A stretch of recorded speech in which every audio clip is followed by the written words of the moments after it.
Welcome to Advance Inspire, a series of videos made to help you, to inspire you to keep sharing the good news with the world. With me, Luis Cardozo and Ben Jack.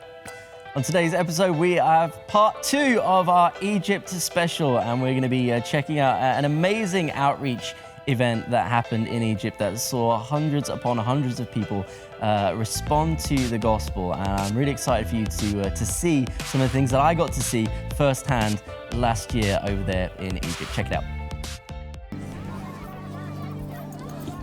Juju is an Egyptian evangelist whose face we can't show you because his outreach to Muslims in the country is actually illegal. All believers are called to die to themselves when they follow Christ, but for Juju, this took a literal turn of events. How did you step into the calling of the evangelist? When I was a teenager, I was living a life far away from Jesus. I was rebellious, I was against him, but it took him to let me die to bring me back to him.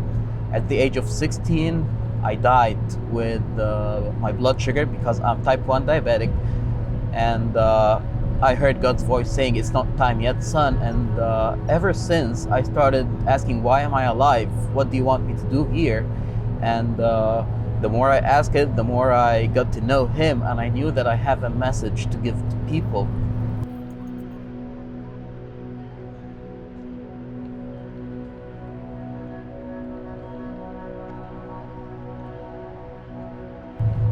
At the age of 18, I went to the first missions mobilization conference, and they talked about reaching out to Muslims, and my heart moved, and I felt God is calling me to go to those people and tell them about the hope we have in Jesus.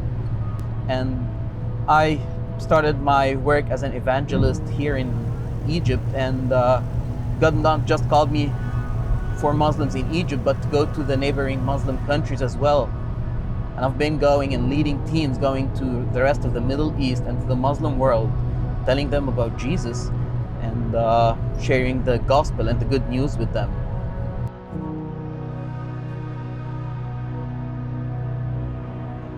And one of the costs that you always need to count is being persecuted, maybe thrown to jail, because it's illegal to share the gospel with Muslims here. One time I was taken in for interrogation by the police because they heard that I'm connected to some evangelism ministry to Muslims. You might lose your life, you might lose your acceptance, you might be rejected, but it's all for Jesus. He did that for us, so we counted joy. Whether facing the threat of severe persecution or not, anyone who wants to take the proclamation of the gospel seriously is going to need support, and that's exactly what Advance seeks to do. Pastor Samer leads Kasser El Dabara Church and is the organizer of the Minya outreach. I asked him how he spots the evangelists within his church community. I think it's not difficult to recognize the gift of evangelism because the evangelist all the time trying to reach the unreached. His passion to go to the sinners, not to the believers. But of course, in my church, I can recognize this guy is an evangelist. This lady is a good evangelist. Through the evangelist, you win people to Christ. They are the tool to bring people to Christ. And this is number one task, number one calling for the church, to win people and then to disciple them. Without the evangelist, we will not win people to Christ. As a pastor, Samer wants to lead and disciple his congregation well, but he also has an evangelistic heart, which means that he is compelled to put on an outreach just like this one here in Minya, of which he's partnering with the Louis Palau Association to work together to see the gospel proclaimed clearly and powerfully to all in attendance.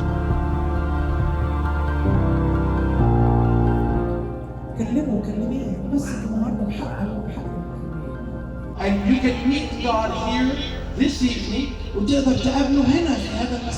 and He will transform your life. Wow, so the gospel has been proclaimed and the invitation has been offered. In this place, we've seen hundreds of people stand to their feet to say, Jesus, I want you to be Lord of my life. Right now, Andrew Palau is down the front and he's about to pray over all of these young people that you can see coming towards us now, young people who want to go deeper in their relationship with Jesus. And this is the heart of the evangelist. This is the identity of the evangelist, to call people into new life. We're seeing that happen right now. Thanks for joining us in Egypt as we've been exploring the identity of the evangelist. There are many different types of evangelists doing evangelism in many different ways across the world, but they're all utterly single-minded in their desire to see the lost come back into relationship with Jesus. But of course, it's not just the evangelist, as we've been hearing, who needs to do evangelism. Actually, evangelism is the business of every Christian. Why? Well, this is why.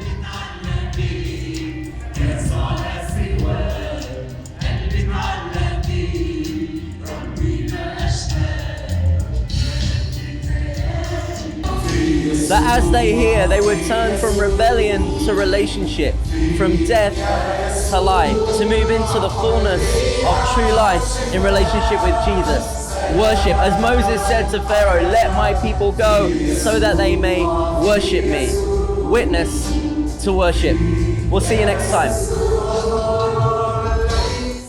Luis, it was so amazing to be present when that gospel appeal was made and so many people came forward. And I can't describe the joy of being present when you can see people not just coming forward because they've heard something that sounds attractive or appealing. You look in people's eyes and you speak to them and you can see that a change has taken place. You can see that something profoundly spiritual and life-altering has happened. And yet the reality of it is, there are many people out there that think that's the only way to do evangelism. For a big platform, big altar call, people come to the front. But the truth is that most people aren't going to see evangelism like that in their day-to-day life. So for the average person, what is our evangelism more likely to look like, and how can we take responsibility for those kind of moments in our daily walk? Yeah, definitely. There are two things that I like to say about this, Ben, is that one, some people think that evangelism is only done from a platform to hundreds of people. And some other people think that evangelism is only done one-to-one, and that is not evangelism. I would say that both are evangelism. So if you preach from a platform, great, that can be an evangelistic message and can be awesome. If you do a one-to-one, don't despise that. That is evangelism. Yeah. And that is where Jesus will manifest himself as well, and people will be knowing the truth of the gospel. So the truth is, people needs to know that God wants to bless. No matter where you are, with whom you are, God wants to use you to bless and communicate the gospel. One-to-one or to hundreds at the same time. The willingness of God is to reach and save the lost. Yeah, I think of the biblical story of the Transfiguration. Jesus goes up the mountain, he takes his three buddies, Peter, James, and John, with him, and they have this incredible encounter, and Jesus is transfigured, and his glory is revealed, and it's so powerful. And of course, Peter then wants to stay up there, and he wants to build a shrine essentially up there that can remember this moment and bask in its glory. And Jesus is like, no, we've got to go back down into the valley. Ultimately, Jesus is going to go back into the valley to die for us and be resurrected. And I think that sometimes these big platform experiences can work as a bit of a mountaintop for us. It's great to go, not least because people will hear the gospel and be able to respond to its truth and begin their discipleship journey. But for those of us that are already Christians, to go and not treat those as, great, this is how it should always be done, mountaintop, this is the perfection. No, it's like, let that be an encouragement of God's glory, that you can then come down the mountaintop from that into your daily life and actually live out that glory in your daily life, one-to-one with people, just as effectively. In fact, in many ways more effectively. We know the statistics tell us the majority of people that come to faith do so through personal relationship. That's it. And is that three people in the Bible that really inspire me? Is the Samaritan woman, the demon-possessed guy in the Gadarene guy, and the blind man that Jesus healed. All of them had an amazing encounter with Jesus. And all of them wanted to follow him and go and do all things. And Jesus said, go back and share with people in your city, in your locality. And a lot of people believed in Jesus because of their transformation. So that's our message. Go and share whatever you are in the way that you can, and people will know. And today, Ben, I would like to talk about your book. the latest one called My Lord and My God, an invitation to devotion for a world in doubt. And I need to confess, guys, you can go to Amazon and buy this book or other platforms as well. But when I read this book, it's really, really transformed the way that I was seeing Thomas. And to be honest, I always thought that he was the doubter, and I always preach, don't be like him, always on the downside. What can you say to us about this book and how it can help people today? Well, how it relates to what we've been talking about today really is this idea that so many of us have doubts, so many of us have challenges in life, so many of us feel frail in our walk. And through the life of Thomas, we actually see somebody who, once they encounter the risen Jesus, has their life transformed and then realizes the power of a one-to-one encounter. He has a one-to-one encounter with the resurrected Jesus that changes everything. And he then takes that one-to-one encounter into the rest of his life. And the world is changed by the power of what God does through him and his buddies and the rest of the early church. So we hope that this book, alongside all of our other resources that we have in advance, can be an encouragement to your personal faith, but also the evangelism that flows from it. Thanks so much for tuning in to Advance Inspire today. We will see you in the next episode. See you guys.